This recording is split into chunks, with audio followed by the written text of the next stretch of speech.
Okay, चलिएगा। Good, great of you, great of you, great. ये सारी चीजें हैं इसके अंदर, राइट? हम अग्री कर रहे हैं इस पॉइंट पर कि स्टेम सेल्स हैं। स्टेम सेल्स किस तरीके से काम कर रहे हैं?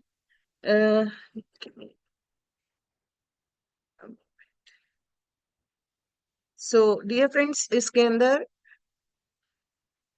साउंड नहीं आ रहा है, आप प्लीज चेक कीजिए। बाकी लोगों को साउंड क्लियर है?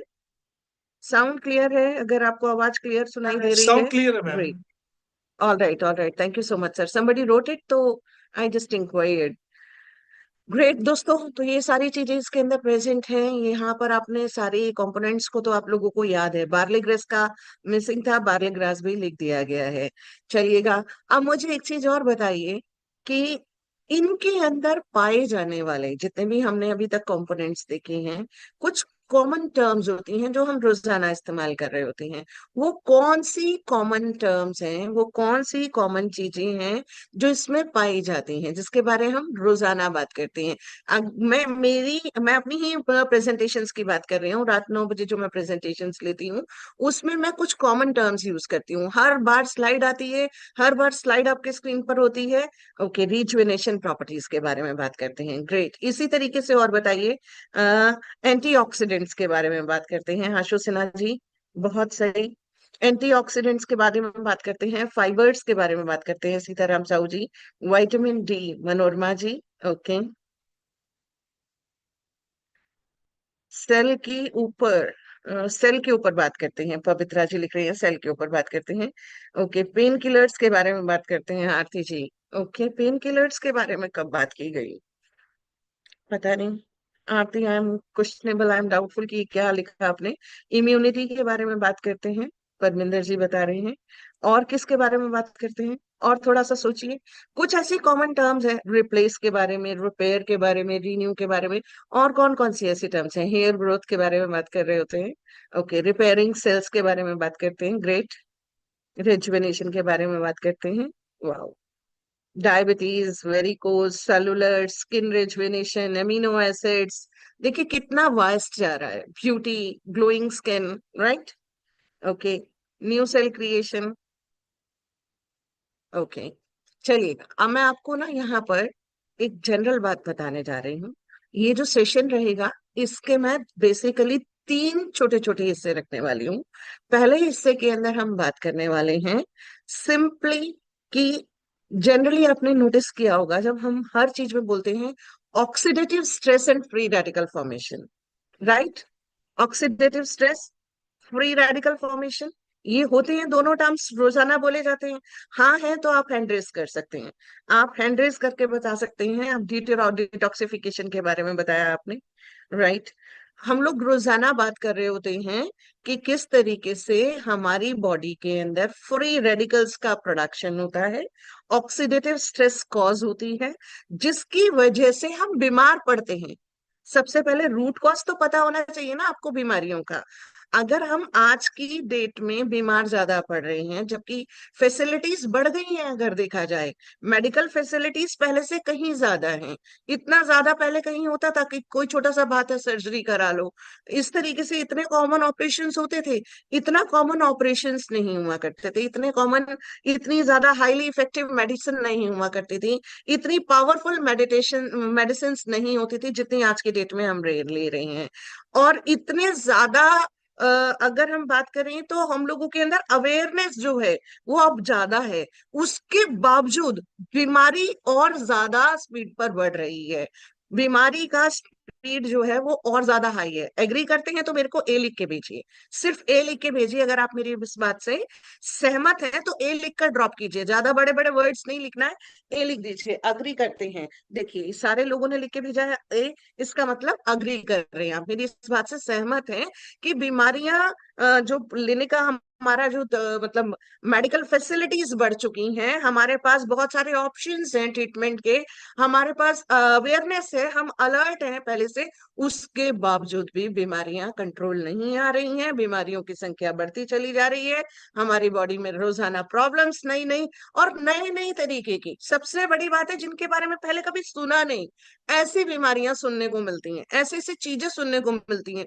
डॉक्टर्स के डायग्नोसिस में इतना ज्यादा डायग्नोस्टिक सिस्टम्स बढ़ गए हैं। डॉक्टर के पास आप जाओगे, पहले नब्ज देख कर इलाज हो जाता था। आज की डेट में क्या होता है, 50 टेस्ट पहले कराए जाते हैं, राइट। आर लिखिए, राइट का मतलब आर लिखिए। अगर आप मेरी इस बात से सहमत है तो आर लिख कर भेजिए कि पहले इतना नहीं होता था। आज की डेट में 50 टेस्ट, आप जरा सा लेकर जाओ डॉक्टर को, कंप्लेन करो, वो कहे, पहले ये टेस्ट करा के आओ। सारे टेस्ट होने के बाद ही वो हमें जाके बता पाते हैं कि आपको ये बीमारी है। और फिर उसका जाके एक ट्रीटमेंट शुरू होता है। फिर वो भी ट्रीटमेंट नहीं है, वो भी प्रॉपर ट्रीटमेंट नहीं है, वो भी क्योर नहीं हो रहा है, वो भी आपको जो है सुपरफिशियली दवाइयां देकर उसको रोक दिया जा रहा है, आगे बढ़ने से स्टॉप कर दिया जा रहा है, रूट कॉज के ऊपर काम नहीं हो रहा है। तो आज सबसे पहले हम लोग जानेंगे ऑक्सीडेटिव स्ट्रेस क्या होती है, जिसकी वजह से बीमारियां बढ़ रही हैं, फ्री रेडिकल्स किस तरीके से हमारी बॉडी में प्रोड्यूस हो रहे हैं। और बिफोर आई शेयर दैट, मैं एक छोटा सा वीडियो दिखाने जा रही हूँ आपको। वीडियो इंग्लिश में है, थोड़ा अटेंटिव रहिएगा, मैं उसको थोड़ा सा हिंदी में बाद में एक्सप्लेन जरूर करूंगी, राइट। तो आइएगा, चलिए सबसे पहले हम स्क्रीन शेयर करके आपको कुछ स्पेशल स्पेशल, आज मैंने आपके लिए बहुत स्पेशल स्पेशल वीडियोस सेलेक्ट किए हैं, राइट। और मैं सबसे पहले आपको एक ह्यूमन बॉडी के बारे में दिखाने जा रही हूँ कि ह्यूमन बॉडी किस तरीके से काम करती है।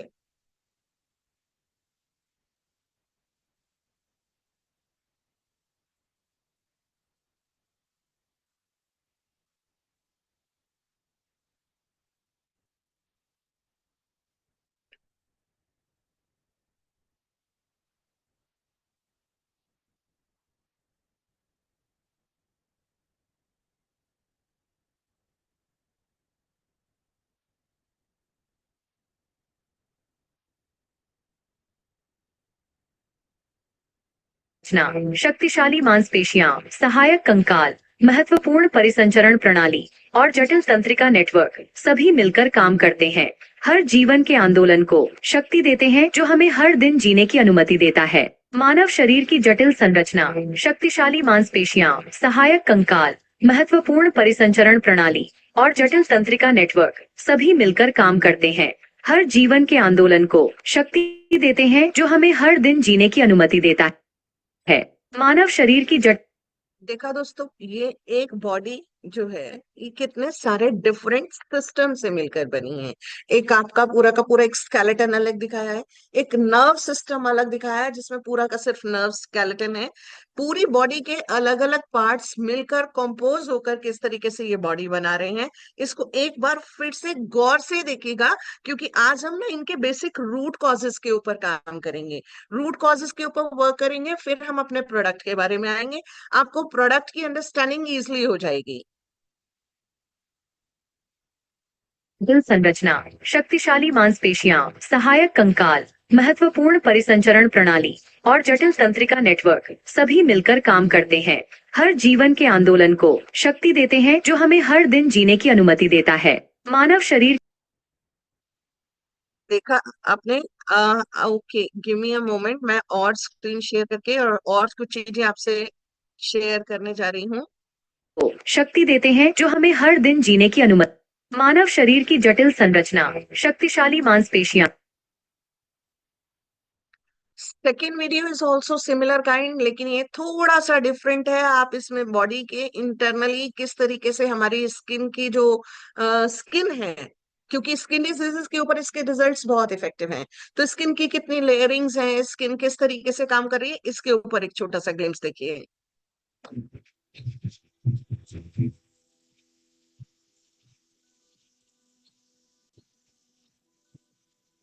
ये पूरा इंटरनल ऑर्गन्स हैं हमारे। ये इंटरनल ऑर्गन्स किस तरीके से काम कर रहे हैं, कहाँ कहाँ कौन सी चीजें फिटेड हैं, कैसे ये हमारी बॉडी के पूरे पूरे सिस्टम्स जो हैं, इनके ऊपर एक लेयर चढ़ा हुआ है स्किन का, और ये कितना प्रोटेक्टेड है, कितना इफेक्टिव है। एक ह्यूमन बॉडी कितनी कॉम्प्लेक्स मैकेनिज्म है, मशीनरी है, इस छोटे छोटे वीडियोस के माध्यम से हम वही समझने की कोशिश कर रहे हैं। आइएगा, अब मैं आपको दिखाने जा रही हूँ एक वीडियो जहां पर हम बात करेंगे ऑक्सीडेटिव स्ट्रेस इन्फ्लामेशन, यानी सूजन जो हमारी बॉडी पे पे आ जाती है, और फ्री रेडिकल्स के फॉर्मेशन का। फ्री रेडिकल्स की वजह से बहुत सारे डिजीजेस हमारी बॉडी में होती हैं।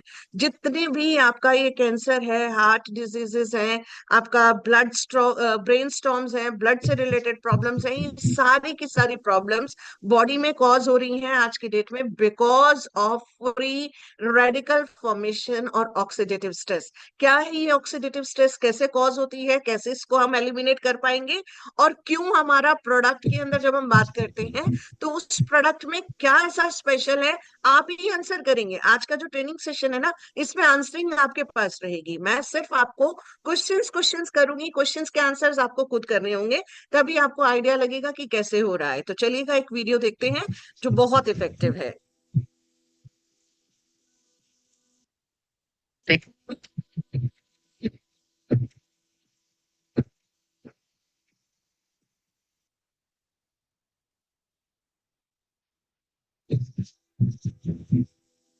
Have we had so much opportunity to live a healthy life?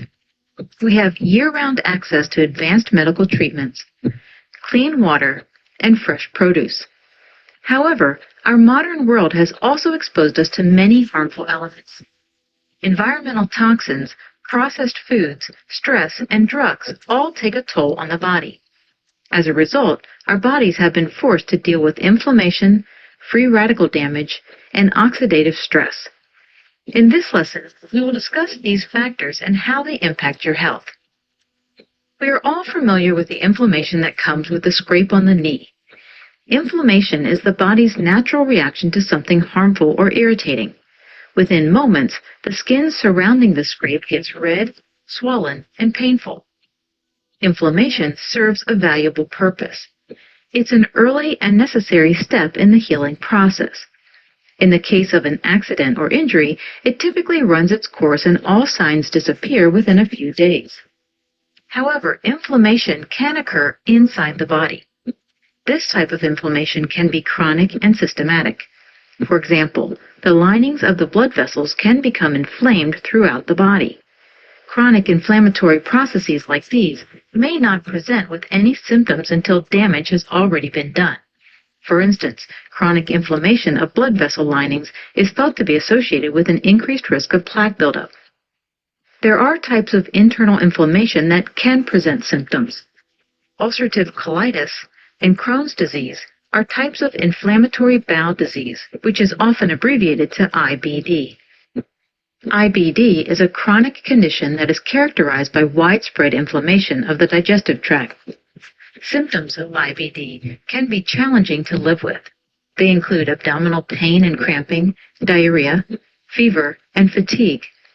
IBD is an autoimmune disease, but its symptoms may be aggravated by a poor diet and stress.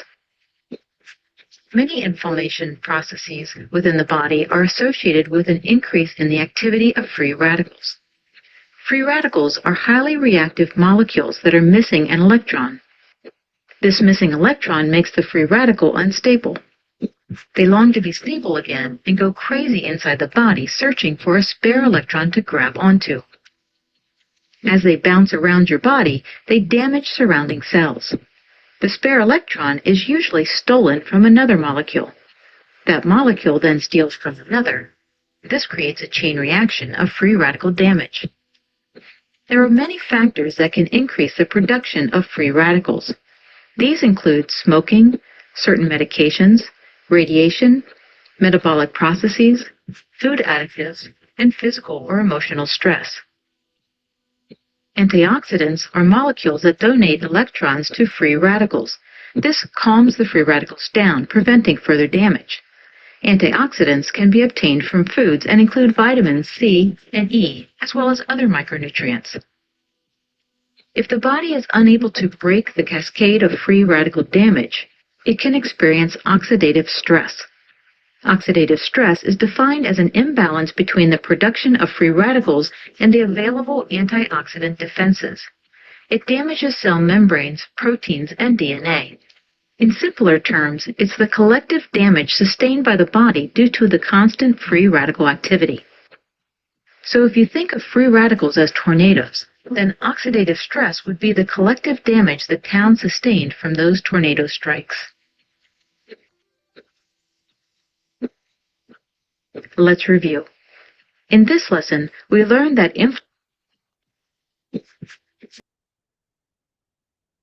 Friends, ये जो हमने अभी भी video देखा, इसमें ना दो तीन चीजें एक्सप्लेन की गई थी।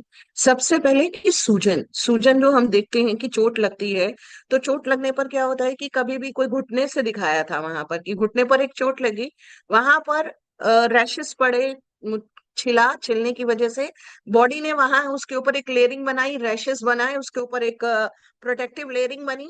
प्रोटेक्टिव लेयरिंग के बाद वहां पर रेडनेस बढ़ गई। रेडनेस बढ़ने से धीरे धीरे वहां पर एक जो पूरा ब्लड आ रहा है, फ्लो होकर आ रहा है, ताकि वहां एक स्पेशल, कहते हैं कि जैसे एम्बुलेंस आती है ना, तो इसी तरीके से हमारी बॉडी के अंदर जो रेड ब्लड सेल्स हैं वो भाग कर आते हैं जहां भी कहीं चोट लगती है, और उसके ऊपर आकर काम करना शुरू करते हैं कि ताकि उसको ठीक किया जा सके। अब बॉडी ने अपना काम करना शुरू किया। गिव मी अ मोमेंट, में 1 मिनट बस दीजिएगा।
जब हमने सूजन देखा, तो सूजन सिर्फ एक्सटर्नल नहीं होती, सूजन इंटरनल भी होती है।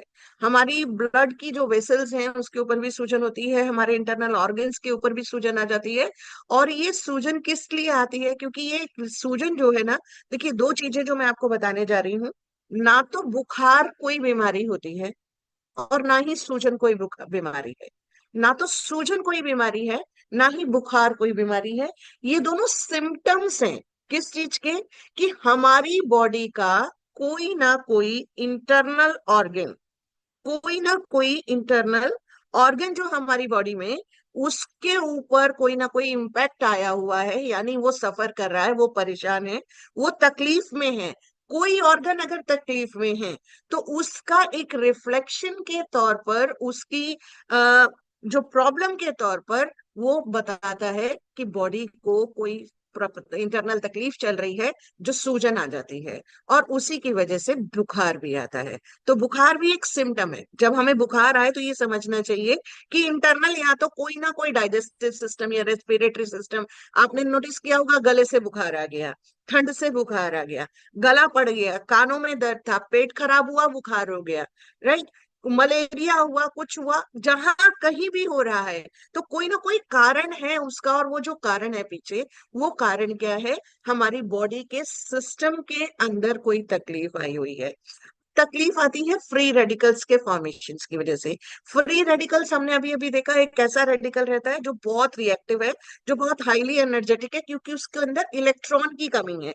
उसके पास इलेक्ट्रॉन की कमी है, तो वो इलेक्ट्रॉन की तलाश में जो कोई भी नेक्स्ट मिला, उससे उसने इलेक्ट्रॉन को बटोर लिया।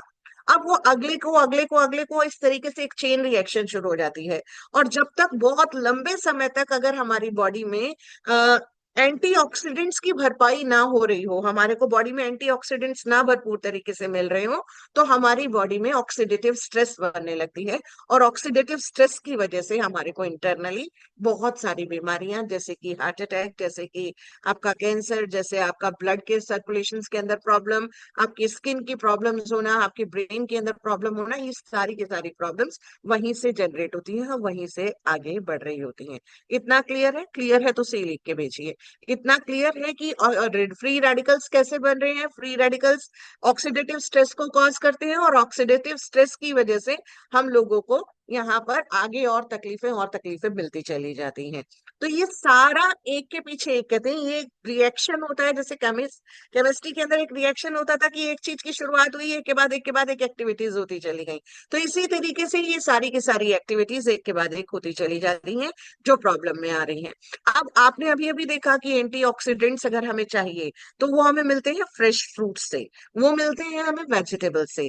कितने लोग यहाँ पर रॉ वेजिटेबल्स, कच्ची सब्जियां और कच्चे सलाद रेगुलर खाते हैं? अगर आप बिल्कुल रेगुलर खाते हैं तो आप मुझे आर लिख कर भेजिए। बिल्कुल रेगुलरली अगर आपकी डाइट के अंदर, बिल्कुल रेगुलरली, बिना किसी गैप के, बिना कुछ मिस किए, आपने भरपूर मात्रा में सलाद लेते हैं, कच्ची सब्जियां लेते हैं, तो आप आर लिखकर भेज सकते हैं। देखिए मैंने यहाँ देख रही हूँ जिस स्पीड से हमारे बाकी सारे आंसर्स आ रहे थे उस अकॉर्डिंग आर नहीं आ रहा है।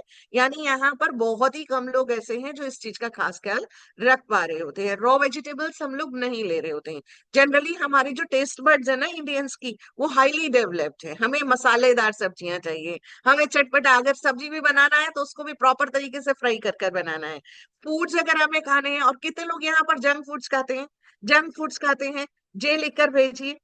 जंक फूड्स होते हैं आपके pizza, pasta, momos, right, fried items नहीं खाते हैं? Oh God, great of you. Junk foods खाते हैं तो जे लिखिए, नहीं तो एन लिख दीजिए, वाकई ठीक बात है। जे या एन, जंक फूड्स। अगर हम जंक फूड्स खा रहे हैं, अगर हम फ्राइड फ्रूट्स खा रहे हैं, हम अगर इस तरीके से ले रहे हैं, तो हमें लिखना है सब खाते हैं, कोई भी कोई एक्सेप्ट करे या ना करे, लेकिन ये नो नो लिख तो रहे हैं सब लोग। लेकिन ऐसा बहुत बहुत रेयर रह गया है कि अगर हम पास्ता हो, बर्गर हो, पिज्जा हो, मोमोज हो, चाउमीन हो, नूडल्स हो, मैगी है आपके, और क्या क्या नाम लिया जाए, सारी चीजें, ये चिली पटाटोज, मोमोज, राइट, इस तरीके के फूड्स, फ्राइड फूड्स सब लोग खा रहे होते हैं। अब बेसिकली ये क्या कर रहे हैं हमारी बॉडी के अंदर जाकर? ये बॉडी के अंदर जाकर बॉडी को बीमारियां दे रहे हैं।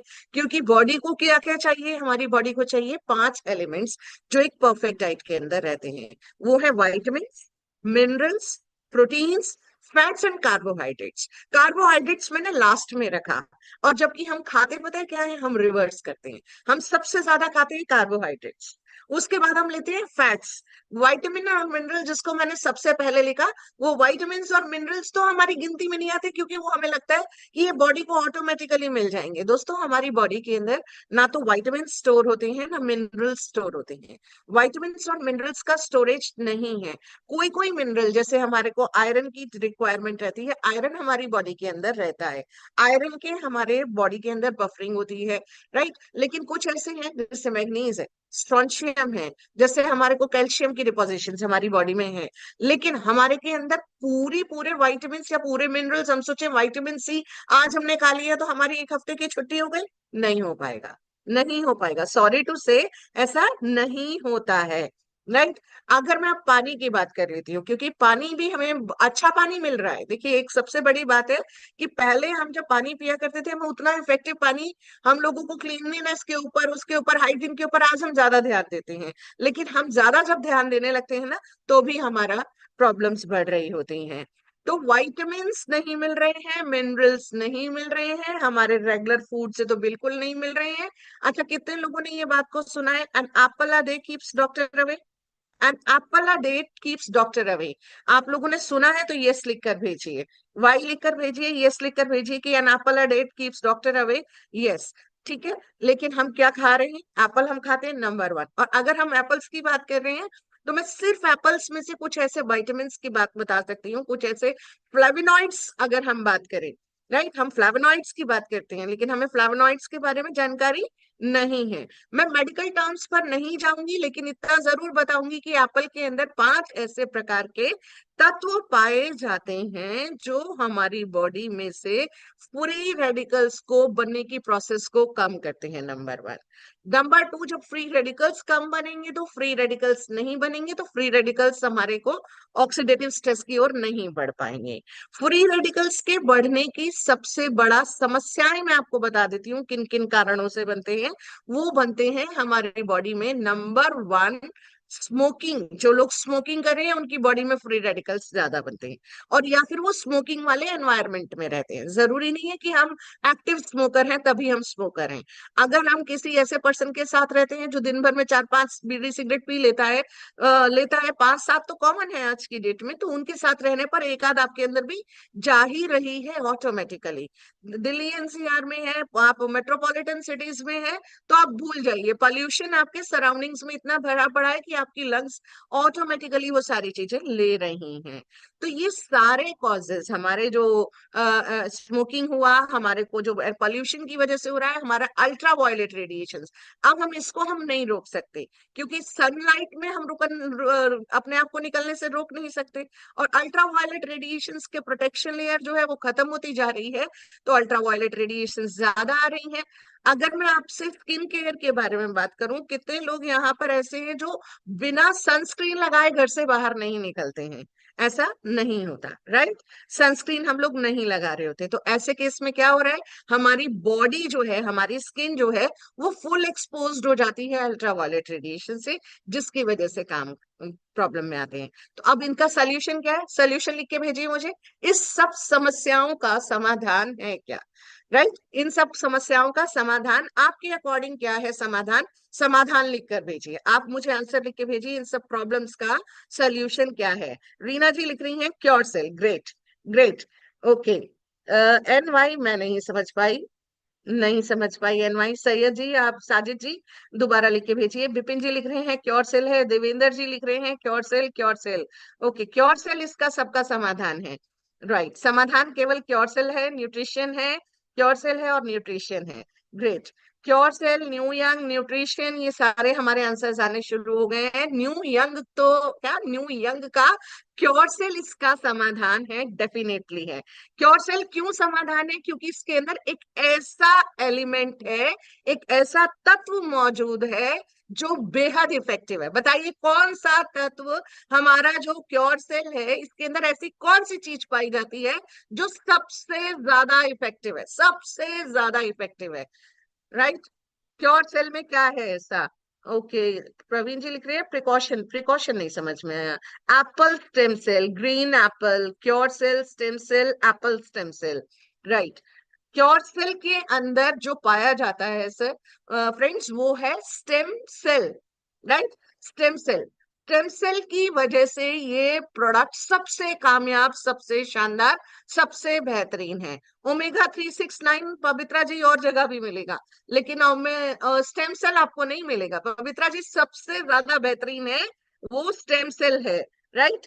Okay, it mimics human stem cells, mimics. Ranveer ji लिख रहे हैं मिमिक, मिमिक नहीं sir, it gets converted, it's properly converted, it's just not the mimicry, it's basically effective, very effectively.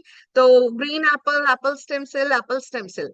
चलिएगा, स्टेम सेल क्या है? कितने लोगों को पता है स्टेम सेल क्या है? Extra oxygen inlet, no, right? Okay लिख रहे हैं यस। मुझे बताइए कितने लोगों को यहाँ पर पता है? जितने लोग यहाँ पर मौजूद है, मैं एक बार सबके एक बार हैंड्स डाउन कर रही हूँ, और अब मुझे बताइए आप लोग कि कितने लोगों को यहाँ पर इस बात का पता है कि जो स्टेम सेल है वो क्या है? स्टेम सेल क्या है? ओके, झाला जी मैंने आपको अनम्यूट करने का ऑप्शन दिया, बताइए क्या है stem cell?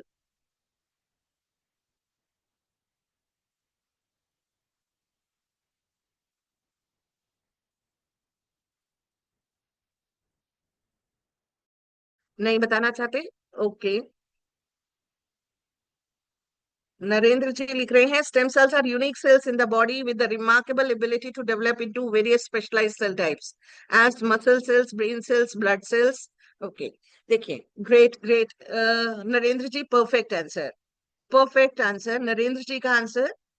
Okay, powerful cell regenerate our cells. चलिए, मैं आपको बता देती हूँ स्टेम सेल क्या है। अगर ओरिजिनल एक शब्द में बताऊं आपको, तो स्टेम सेल एक ऐसा सेल है जिसके पास ना तो कोई स्पेशल फंक्शन, कोई फंक्शन स्पेशल नहीं है, और ना ही कोई स्पेशल स्ट्रक्चर है। ना तो उसका कोई अपना रूप रंग है, ना आकृति है, ना रूप रंग है, ना आकृति है, ना ही उसका कोई स्पेसिफिक काम है।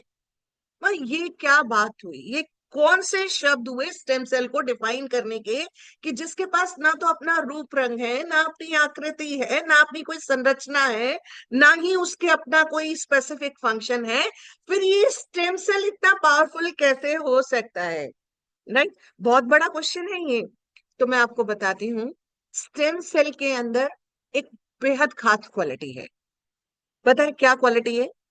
वो जिस ऑर्गन के पास जाएगा, जिस ऑर्गन के, वो उस ऑर्गन के सेल्स को अडॉप्ट कर लेगा, वो उसके जैसा बन जाएगा। अगर हमारे हार्ट को प्रॉब्लम है, तो वो कार्डियक सेल्स में डेवलप हो जाएगा। अगर हमारे ब्रेन में प्रॉब्लम है, तो वो हमारे न्यूरॉन्स के अंदर कन्वर्ट हो जाएगा। अगर हमारी स्किन के अंदर प्रॉब्लम है, तो वो हमारी स्किन सेल्स में कन्वर्ट हो जाएगा। एपिडर्मल सेल्स हुई, एपिथेलियल सेल्स हुई, जिस तरीके की, जिस लेयर के अंदर, डर्मल, एपिडर्मल, राइट, डर्मिस, कितनी जिस भी तरीके की, उसमें कन्वर्टेड हो जाएगा। अगर आपकी किडनी में प्रॉब्लम है, तो वो किडनी के सेल्स का रूप रंग धारण कर लेगा। तो स्टेम सेल्स वो सेल्स हैं जिनकी अपनी कोई क्वालिटी ना होते हुए भी वो सारी बॉडी की सेल्स को बनाते हैं, जनरेट करते हैं, और उसी की तरीके का स्ट्रक्चरिंग ले लेते हैं। अग्री कर रहे हैं इस बात से? सहमत है? समझ में आ रहा है? समझ में आ रहा है तो मैं आगे बताती हूँ। समझ में आता है तो और अग्री करें, एक बार बताएं मुझे कि समझ में आ रहा है। यस नो कुछ भी लिखकर भेज सकते हैं। तो स्टेम सेल्स का कोई अपना स्पेसिफिक टाइप नहीं है, स्ट्रक्चर नहीं है, फंक्शन नहीं है। जिस तरीके के बॉडी में छोड़ोगे वहां पर हो जाएगा। और सबसे इंपॉर्टेंट बात अब मैं आपको बताने जा रही हूँ, कि ये जो स्टेम सेल्स हैं, ये कई तरीके की होती हैं। राइट, 4-5 वैरायटी है स्टेम सेल्स की अपने आप में। और इनके अंदर एक इंपॉर्टेंट चीज है कि ये अपने आप को डिवाइड करती हैं 15 to 20 to 30 टाइम्स। कोई 15 टाइम्स है, कोई 20 है, तो कोई 25 है, तो कोई 30 टाइम्स है। बिल्कुल सेम स्ट्रक्चर में, सेम कॉम्पोजिशन में, सेम स्टेम सेल में, और सेम तरीके की सेल्स में ये अपने आप को कन्वर्ट करते हैं, डिवाइड करते हैं। डिवाइड करने के बाद भी इनकी जो एफिशिएंसी है, इनकी जो कैपेसिटी है, इनकी जो फंक्शनैलिटी है, इनका जो ओरिजिनलिटी है, वो एज इट इज ज्यों की त्यों रहती है। राइट, ये डिवाइड होते रहते हैं, डिवाइड होते रहते हैं। राइट, मल्टीप्लाई हो रहे हैं, डिवाइड होकर ही इनका जो प्रोसेस है, वो डिवीजन के थ्रू ही मल्टीप्लीकेशन का प्रोसेस है। They are getting multiplied by dividing themselves. The body cells जो होती हैं हमारी, वो दो तरीके की डिवीजन होते हैं हमारी बॉडी के अंदर। एक होता है आपका मायोसिस, एक माइटोसिस। राइट, अगर आप साइंस बैकग्राउंड से हैं तो आपने मियोसिस माइटोसिस के बारे में पढ़ा होगा। तो meiosis and mitosis are the two processes, और ये अपने आप को डिवाइड करते हैं। लेकिन डिवाइड होने के बाद ये same same structure, same capacity, same सब चीज के ऊपर 30 टाइम्स तक डिवाइड कर लेते हैं, और सेम तरीके की प्रोसेसेस इनके अंदर चलती रहती हैं। अब इसके अंदर सबसे बड़ी पता है क्या है? ये जिस प्रोसेस में, जिसमें ये ढलते हैं, इस प्रोसेस को कहते हैं लीनिएज। लीनिएज का मतलब है, अगर इसको कार्डियक सेल्स में डेवलप होना है, तो ये कार्डियक सेल्स का स्ट्रक्चर ले लेते हैं। ब्रेन सेल्स में होना है तो ब्रेन सेल्स का स्ट्रक्चर ले लेते हैं। तो ये जो प्रोसेस है, ये कहलाता है लीनिएज। अगर हमने इनको, अगर हमें सपोजिंगली हमें पता है कि हम लोगों ने स्टेम सेल्स की थेरापी के बारे में पढ़ा, हम लोगों ने स्टेम सेल्स की थेरापी को समझा और जाना है। मैं एप्पल स्टेम सेल पर बाद में आती हूँ, पहले मैं अभी स्टेम सेल्स के बारे में जनरल बात कर रही हूँ। तो स्टेम सेल्स की जो हमारी डायरेक्शंस होती हैं, कि जो स्टेम सेल से डिवीजन किए जाते हैं, अब इसमें होता क्या है कि आपने जितनी बार डिवाइड होने से पहले उसको ले रखा है, यानी आपने बिल्कुल ओरिजिनल एक सेल लिया और उसको उठाकर इंजेक्ट कर दिया, सीधा ही उसकी लीनिएज दे दी, तो वो वहां एक बार स्टेम सेल कन्वर्ट हो गई, तो वो दोबारा स्टेम सेल में कन्वर्ट नहीं होगा, अनटिल अनलेस वो एक बहुत रिग्रेस प्रोसेस है, वो आर्टिफिशियली कल्चर किया जाता है। लेकिन ऐसा नहीं हो सकता, वो अपना कार्डियक में डेवलप हो गया तो कार्डियक सेल बन गई, ब्रेन में चला गया तो ब्रेन सेल बन गई। तो लीनिएज हो जाता है, लीनिएज हो जाने के बाद वो हमारी बॉडी के उन बेसिक फंक्शंस को कंट्रोल करते हैं, गवर्न करते हैं, रीन्यू करते हैं, रिपेयर करते हैं, जो अभी हमने सारी चीजें पढ़ी थी। अब आते हैं दोस्तों, आप सबको पता है, एक क्वेश्चन करती हूँ, चलिए, व्हाट इज एजिंग? एजिंग क्या है? एजिंग क्या है? एजिंग किसे बोलते हैं? एजिंग कोई बताना चाहेगा तो हैंड रेज कीजिए, एजिंग किसे कहते हैं? चलिए मैं बता देती हूँ आपको। एजिंग एक प्रोसेस है जिसमें सेल्स के डीजेनरेशन की, बिल्कुल सही बात है, degeneration of cells is called ageing. ये जो डीजेनरेशन का जो प्रोसेस है, सेल्स के जो मरने की प्रक्रिया है, डाई होने की प्रक्रिया है। देखिए हर सेल हर थोड़े टाइम में अपने आप जो है मरती जाती है, पुरानी सेल्स डैमेज हो जाती हैं, मर जाती हैं, और नई सेल्स उनकी जगह लेती रहती हैं। जैसे हमारी अगर इंटेस्टाइन की बात करूं, तो आंतों की लाइनिंग जो है वो 3 से 5 दिन के अंदर अपने आप को चेंज कर लेती है, इंटेस्टाइनल लाइनिंग। और हमारी बॉडी जो है उसकी हीलिंग कैपेसिटी सबसे ज्यादा हाई है। हमारी जो रेड ब्लड सेल्स हैं, इससे पहले भी मैं कई बार बता चुकी हूँ, वो 120 डेज के अंदर रीजनरेट होती हैं।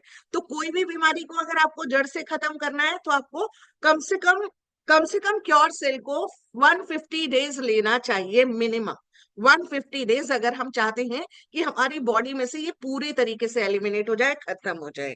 तो दोस्तों, जब हमारी जो सेल्स हैं, उनका पुरानी सेल्स ज्यादा स्पीड पर मर रही हैं, खत्म होती चली जा रही हैं, डीजेनरेट हो रही हैं, और नई सेल्स जो है वो बन नहीं पा रही हैं, ये प्रोसेस कहलाती है एजिंग।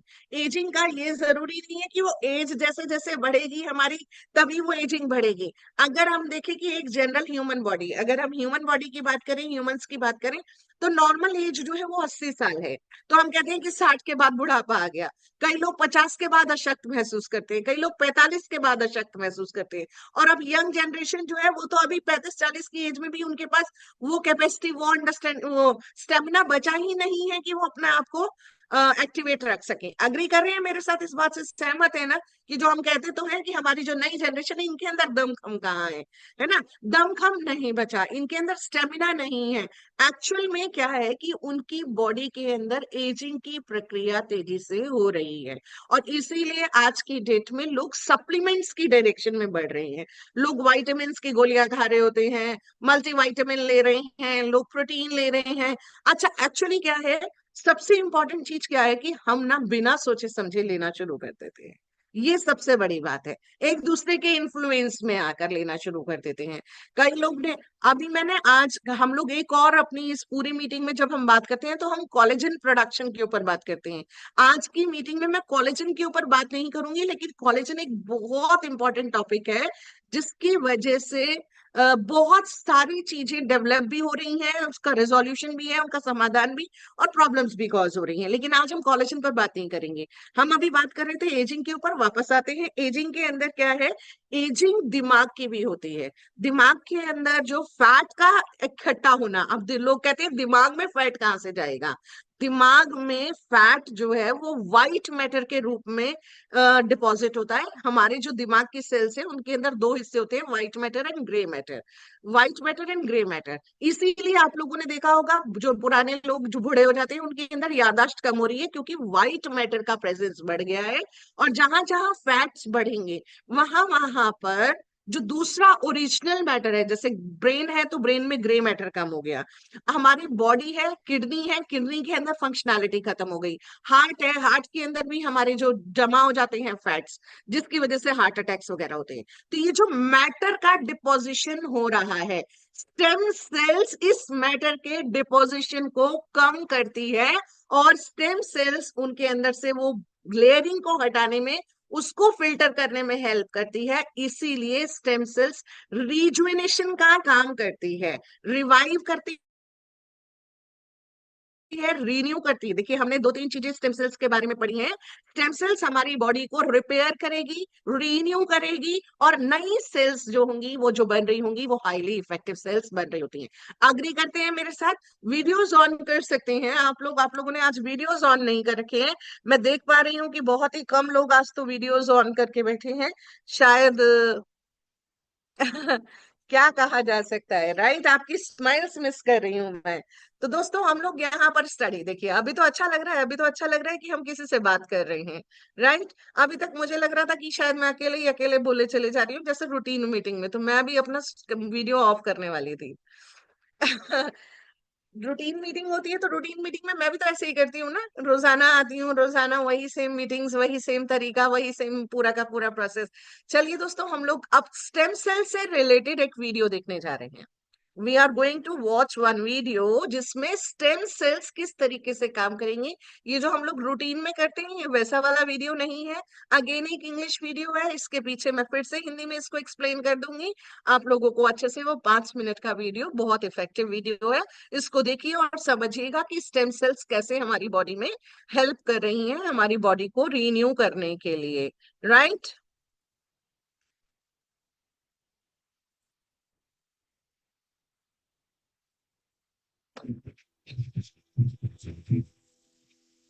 मानव शरीर की जटिल संरचना, शक्तिशाली मांसपेशियां, सहायक कंकाल, महत्वपूर्ण परिसंचरण प्रणाली और जटिल तंत्रिका नेटवर्क सभी मिलकर काम करते हैं। You are हर an जीवन के organized mass आंदोलन of को 30 शक्ति trillion देते हैं, जो cells, हमें हर but दिन these जीने cells की are in अनुमति देता constant है। flux. मानव शरीर की Nearly 330 million new cells replace old cells in your body every day.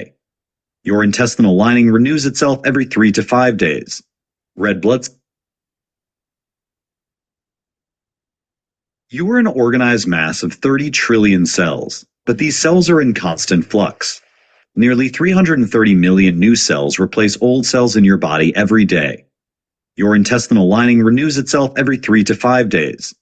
Red blood cells die in just 120 days and so are regularly replaced. This constant cycle of regeneration keeps you alive.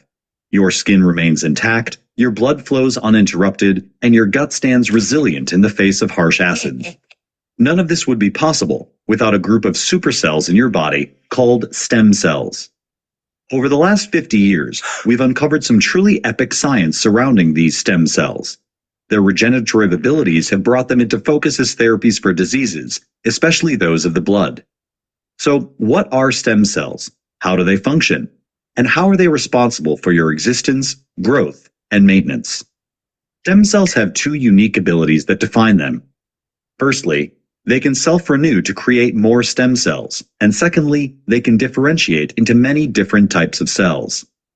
Stem cells are crucially different from somatic cells in the body. Somatic cells, skin, muscle, fat, brain, or bone cells, cannot divide. A skin cell does not divide to form new skin cells. A skin cell simply gets old and dies. These types of cells are what we call terminally differentiated. Differentiation is a process through which a cell picks its fate, essentially choosing a career for the rest of its life. Aren't we lucky to have the option to quit our jobs whenever we want and shift our lives into a new direction? Most cells do not have that luxury. We used to think differentiation was irreversible, a one-way street from a stem cell to a specialized cell. Essentially, we thought that a cell that becomes a skin cell will remain a skin cell forever. We were wrong, but more on that later. Stem cells have the ability to divide. An epithelial stem cell can divide into a new skin cell and another epithelial stem cell. The stem cells can also divide to make more stem cells. Therefore, an epithelial stem cell divides to self-renew and then differentiates into a skin cell. There are categories of stem cells based on the different cells into which they can differentiate. That measure is called the potency or potential of a stem cell. Totipotent stem cells are basically the MVPs of stem cells. They have nearly infinite dividing capabilities, allowing them to become any cell of an organism. The zygote, the single cell formed from the fusion of egg and sperm, is the OG totipotent stem cell. From its first few cell divisions arises an entire human.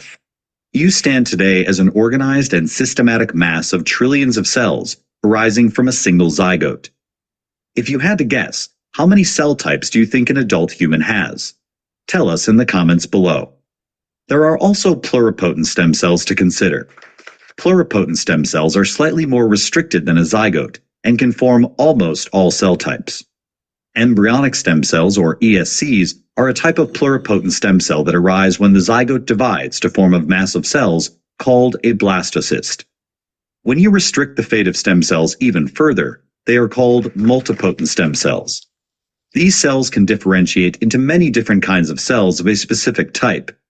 Hematopoietic stem cells in the bone marrow divide to make new blood cells, red blood cells, white blood cells, and platelets. The epithelial stem cells we mentioned earlier are another example. They can turn into any type of epithelial cell. Adults do retain some stem cells, which are present in particular niches to help maintain the body, replacing old cells with new ones.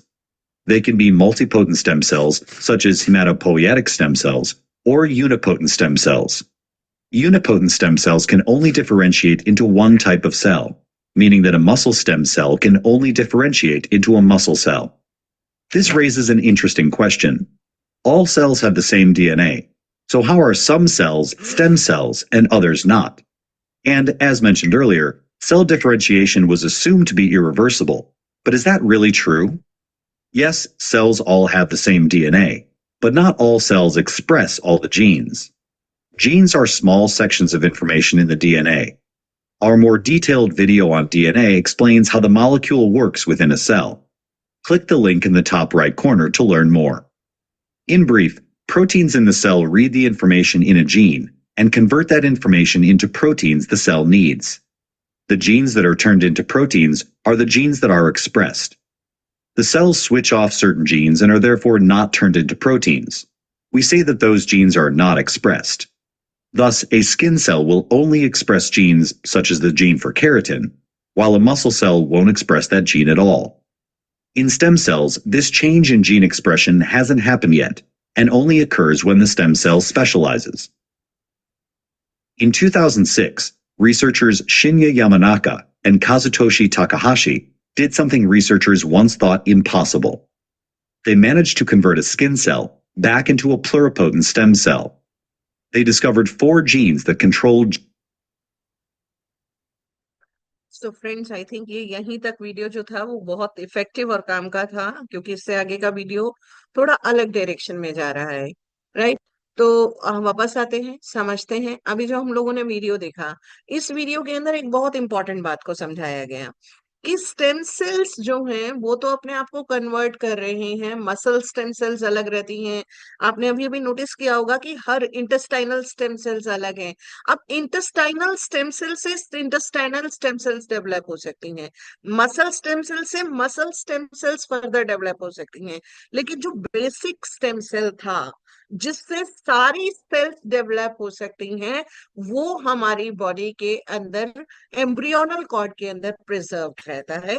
इसीलिए embryonal cord को preserve करके बहुत सारी बीमारियों के solutions निकाले जा सकते हैं स्टेम सेल्स के थ्रू।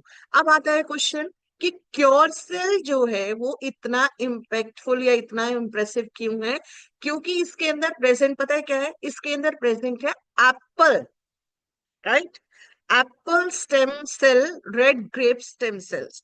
अब एप्पल स्टेम सेल्स और रेड ग्रेप स्टेम सेल्स की ऐसी क्या खास फीचर है जो इसको इतना यूनिक, इतना स्पेशल, इतना डिफरेंशिएटेड बना दे रहा है कि ये इतना ज्यादा इम्पैक्टफुल है? जानना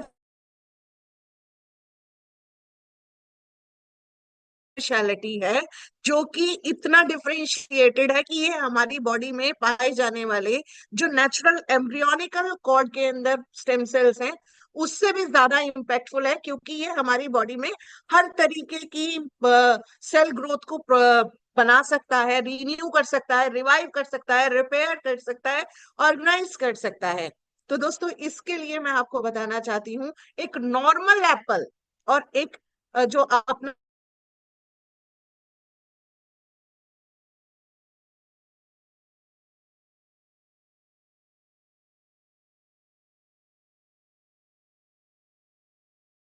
इसके अंदर से ही क्यों एप्पल स्टेम सेल को निकाला जा रहा है, उसी से ही निकालने के बाद उसको क्यों प्रिजर्व किया गया, उसकी एफिशिएंसी कितनी है? अगर आपको एक स्लाइड के माध्यम से मैं इसकी एफिशिएंसी बताऊं तो मैं अब आपके सामने एक स्लाइड रखने जा रही हूं, and this slide will conclude कि ये जो हमारा क्योर सेल है वो इतना स्पेशल क्यों है, राइट? आपको एक आंसर मिलने वाला है कि क्योर सेल जो है वो इतना पावरफुल क्यों है।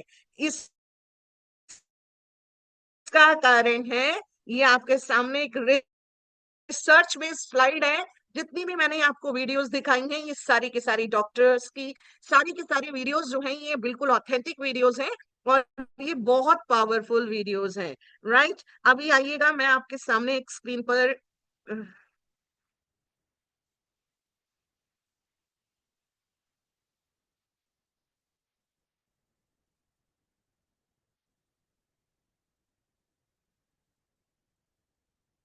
Give me a moment.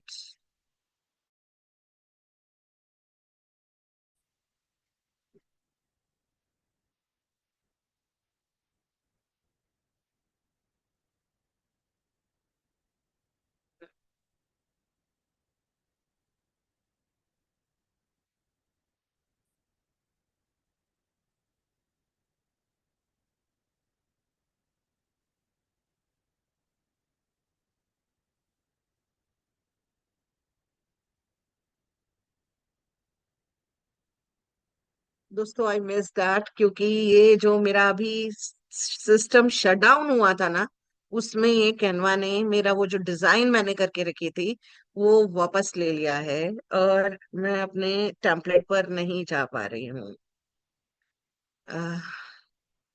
Such no problem at all. बता देती हूँ वो जिस्ट क्या है। वो जिस्ट ये है कि अगर एप्पल स्टेम सेल का 0.01%, कितना,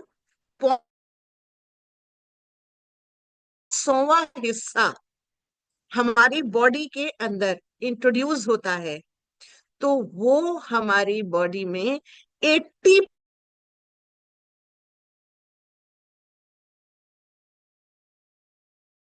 करता है, जो हमारी बॉडी के अंदर स्टेम सेल्स के बनने की प्रोसेस को करता है। तो कैन यू अंडरस्टैंड कि अगर सिर्फ 0.1% एप्पल स्टेम सेल हमारी बॉडी के अंदर इंट्रोड्यूस कर दिया जाए, छोड़ दिया जाए, सिर्फ 0.01, यानी एप्पल स्टेम सेल का 1/100वां हिस्सा, और वो 80% तक हमारी बॉडी के फंक्शंस को एक्सेलरेट कर देगा। तो सोच के देखिएगा, जो हमारा क्योर सेल है, इसका तो मेन,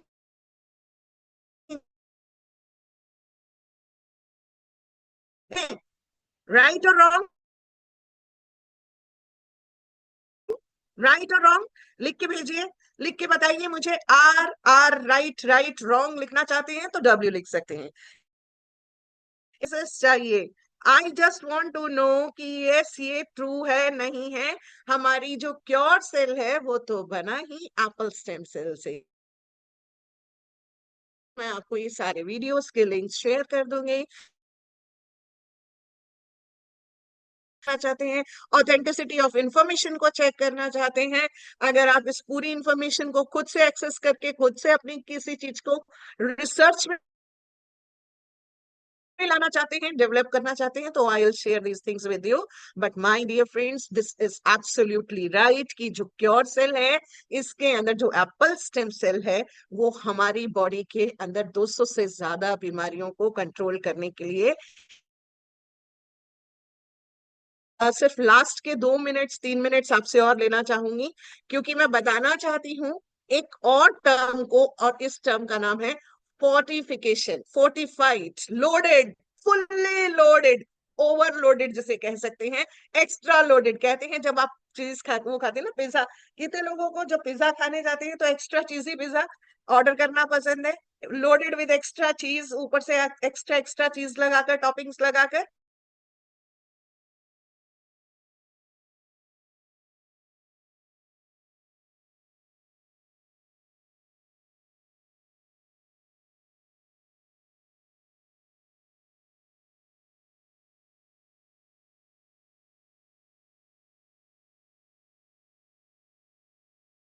लोडेड है, उसके अंदर बार्ले है, इसके अंदर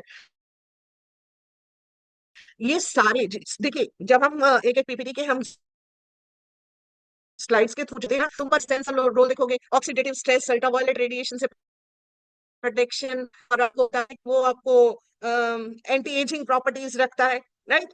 जहां आएगा एंटी एजिंग आएगा, जहां आप स्लाइड पर देखोगे एंटी ऑक्सीडेटिव प्रॉपर्टीज आएगा, फ्री रेडिकल के प्रोटेक्शन को आएगा, और साथ में आएगा इसके विटामिन सी है, विटामिन ई है, विटामिन ए है, विटामिन बी है, कैरोटेनॉइड्स हैं, पॉलीफेनॉल्स हैं, फ्लेवोनॉइड्स हैं, यही सारी चीजें हैं।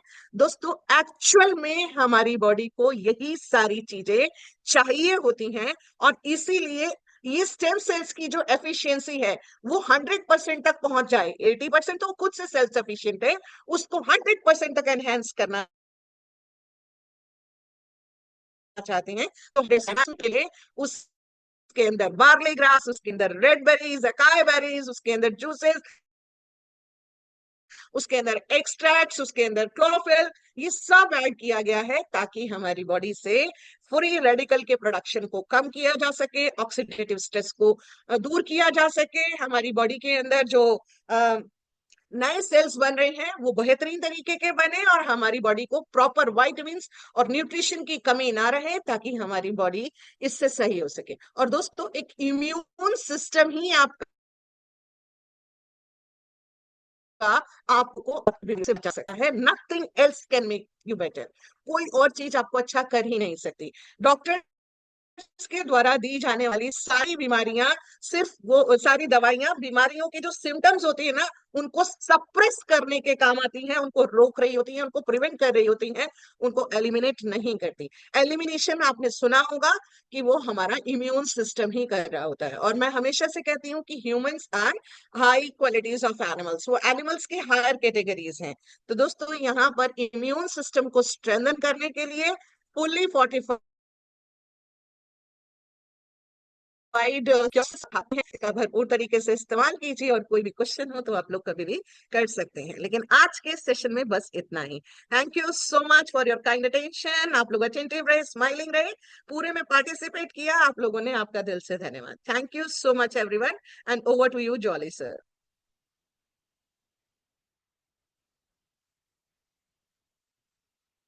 Jolly sir, thank are you, you there?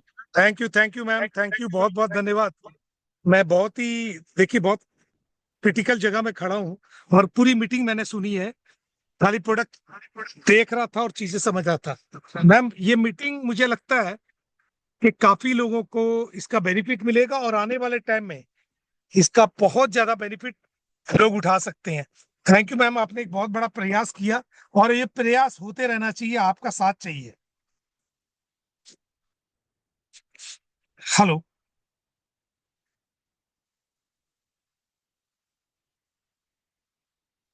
Yes sir, your voice is clear. तो मैम मुझे